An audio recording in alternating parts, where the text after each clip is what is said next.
तो आइए आज समाजवाद और साम्यवाद के बीच के अंतर को जल्दी जल्दी रिवाइज करते हैं।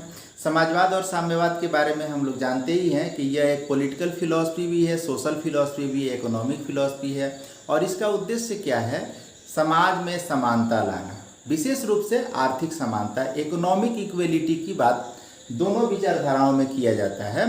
इसलिए समाजवाद और साम्यवाद को पर्यायवाची अर्थों में भी स्वीकार किया जाता है, यानी एक दूसरे को एक जैसा ही माना जाता है। लेकिन जब हम बारीक अवलोकन करते हैं तो दोनों में बहुत सारे डिफरेंसेस आते हैं। आइए एक उदाहरण से समझते हैं। समाजवाद क्या कहता है? कहता है सबसे काम लीजिए। काम कैसे? According to ability. और सबको इनाम दीजिए, पुरस्कार कैसे? According to work.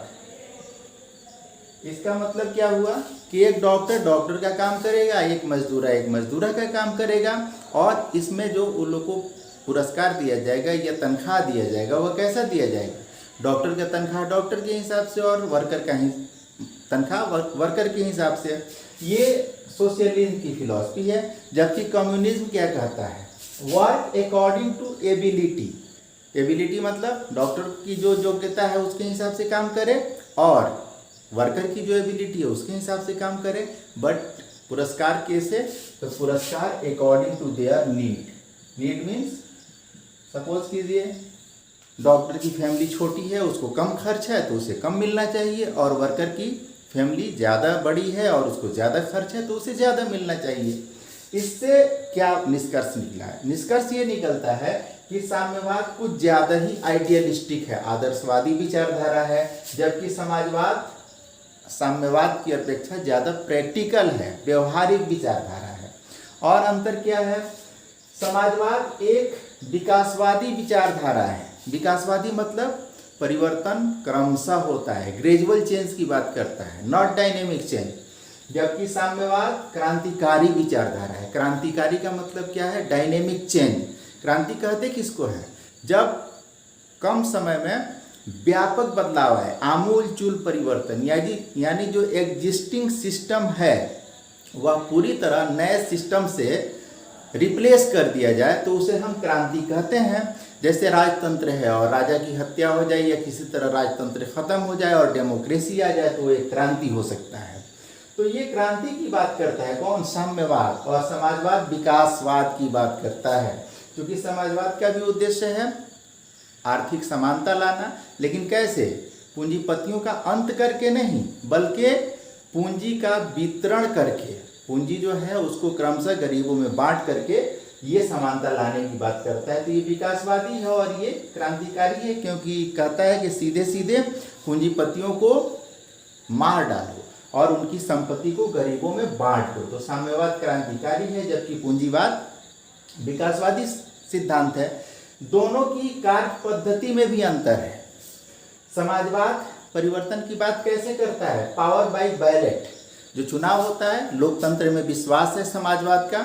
समाजवाद लोकतांत्रिक प्रक्रिया के माध्यम से बदलाव लाना चाहता है, जबकि साम्यवाद पावर बाय बुलेट की बात करता है, यानी बंदूक की नली से ही वास्तविक शक्ति निकलती है। ये साम्यवाद का सिद्धांत कहलाता है।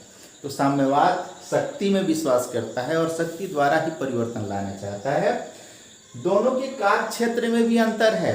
समाजवाद उत्पादन और वितरण पर सार्वजनिक स्वामित्व की बात करता है। उत्पादन मतलब उत्पादन के जो साधन हैं, और वितरण मतलब जो उत्पादित सामान है उसको आमजन तक पहुंचाना। ये दोनों किसके कंट्रोल में होना चाहिए? स्टेट के कंट्रोल में होना चाहिए समाजवादी व्यवस्था में। जबकि साम्यवादी व्यवस्था उत्पादन, वितरण के संग उपभोग, एक स्तर बढ़ा ना उपभोग का, तीनों स्तरों पर सार्वजनिक स्वामित्व की बात करता है। यानी लोगों को क्या खाना है, कैसे खाना है, इसको भी स्टेट गवर्न करेगा, स्टेट कंट्रोल करेगा। तो ये भी एक महत्वपूर्ण अंतर है। दोनों के उद्देश्य में भी अंतर है। समाजवाद का उद्देश्य क्या है? सभी का कल्याण। समाज में चाहे वो पूंजीपति हो या मजदूरा हो, सबका कल्याण की बात करता है। जबकि साम्यवाद सबके कल्याण की बात नहीं करता, पूंजीपतियों के कल्याण की बात नहीं करता, उनके विनाश की बात करता है, उनके हत्या की बात करता है। यह केवल और केवल सर्वहारा के कल्याण की बात करता है। और सर्वहारा कौन है? जिसने सब कुछ अपना हार दिया, जिसका सब कुछ छीन लिया गया हो, जो रोटी के लिए संघर्ष करने को विवश हो, वह है सर्वहारा। और केवल सर्वहारा का कल्याण साम्यवाद का दर्शन है। राज्य के संबंध में भी दोनों की मान्यता में अंतर है। समाजवाद राज्य को एक उपयोगी संस्था मानता है, एक अस्थायी संस्था मानता है। ऐसा मानता है कि मानवीय संवेदनाओं पे, मानवीय भावनाओं पे आधारित होने के कारण राज्य एक उपयोगी संस्था है और अस्थायी संस्था है, यानी हमेशा रहेगी। जबकि साम्यवाद कहता है कि राज्य मानवीय भावनाओं पर आधारित नहीं है, बल्कि एक वर्गीय संस्था है। वर्गीय संस्था मतलब किसी वर्ग विशेष के हित को साधने का साधन है। क्योंकि साम्यवाद ने दो वर्ग बताए, एक पूंजीपति वर्ग और दूसरा सर्वहारा वर्ग। तो सर्वहारा वर्ग का तो कल्याण हुआ नहीं है कभी, इसलिए कल्याण किसका हुआ? तो पूंजीपति वर्ग का, हैव क्लास का, हैवनट क्लास का नहीं। तो साम्यवाद कहता है कि ये राज्य जो है वर्गीय संस्था है और किसी वर्ग विशेष को लाभ पहुंचाने के लिए है, और उस वर्ग विशेष का अंत करना ही साम्यवाद है। इसलिए जब वर्ग नहीं होगा तो राज्य भी नहीं होगा, इसलिए राज्य को साम्यवाद में अस्थायी माना जाता है, अस्थायी नहीं माना जाएगा। अधिग्रहण के संबंध में भी दोनों में अंतर है। जो स्वामित्व है, ओनरशिप है, समाजवाद में ओनरशिप पब्लिक भी हो सकती है, प्राइवेट भी हो सकती है। निजी हाथों में भी उत्पादन के साधनों का स्वामित्व हो सकता है और सार्वजनिक क्षेत्र में भी हो सकता है। अगर निजी हाथ में कोई संपत्ति है और राज्य उसे अपने हैंड में लेता है, अधिग्रहण करता है, तो उसे क्या देना है? मुआवजा देना है। ये समाजवाद की बात है।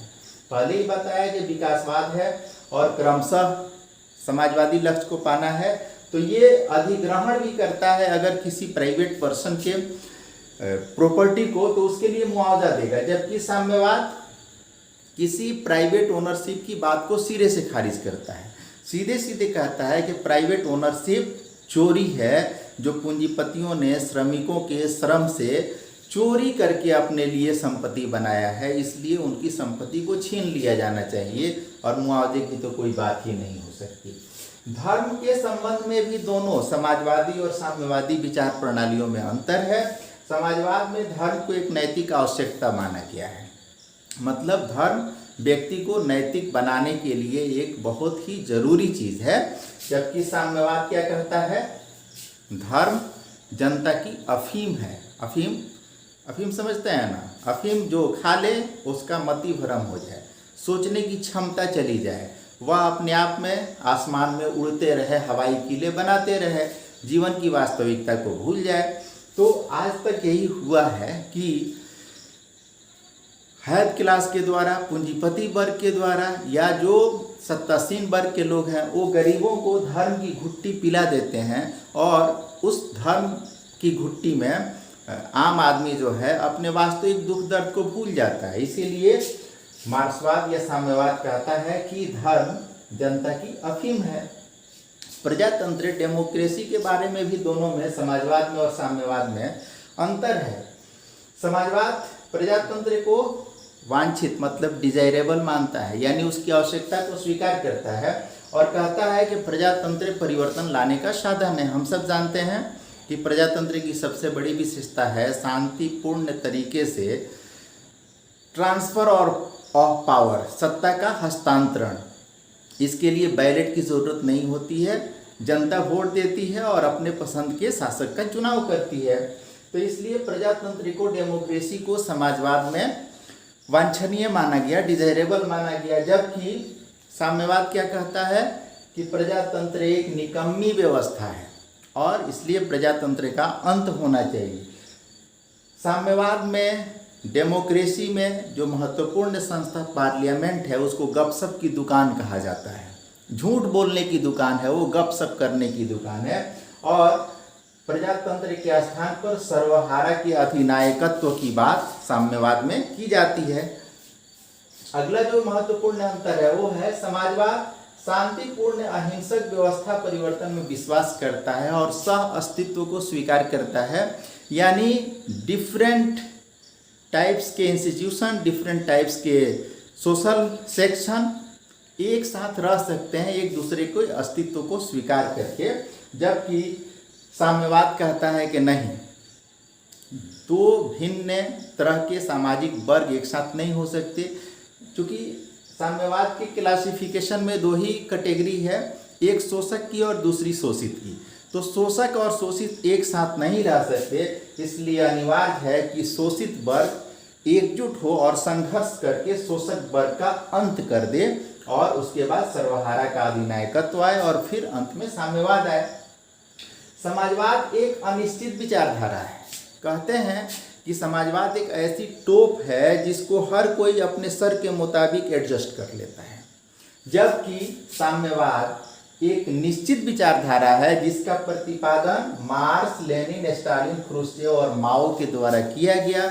सिर्फ प्रतिपादन नहीं बल्कि इसका प्रचार प्रसार भी किया गया। अंत में समाजवाद एक उदारवादी व्यवस्था है, जबकि साम्यवाद एक सर्वाधिकारवादी व्यवस्था है। तो ये समाजवाद और साम्यवाद के कुछ मुख्य अंतर हैं जिसको समझ लेना चाहिए। समझने के बाद साम्यवाद और समाजवाद को समझने में और सहजता होगी। इसके लिए मैंने छोटा सा प्रयास किया, मुझे उम्मीद है कि आपको भी पसंद आएगा। बहुत बहुत धन्यवाद।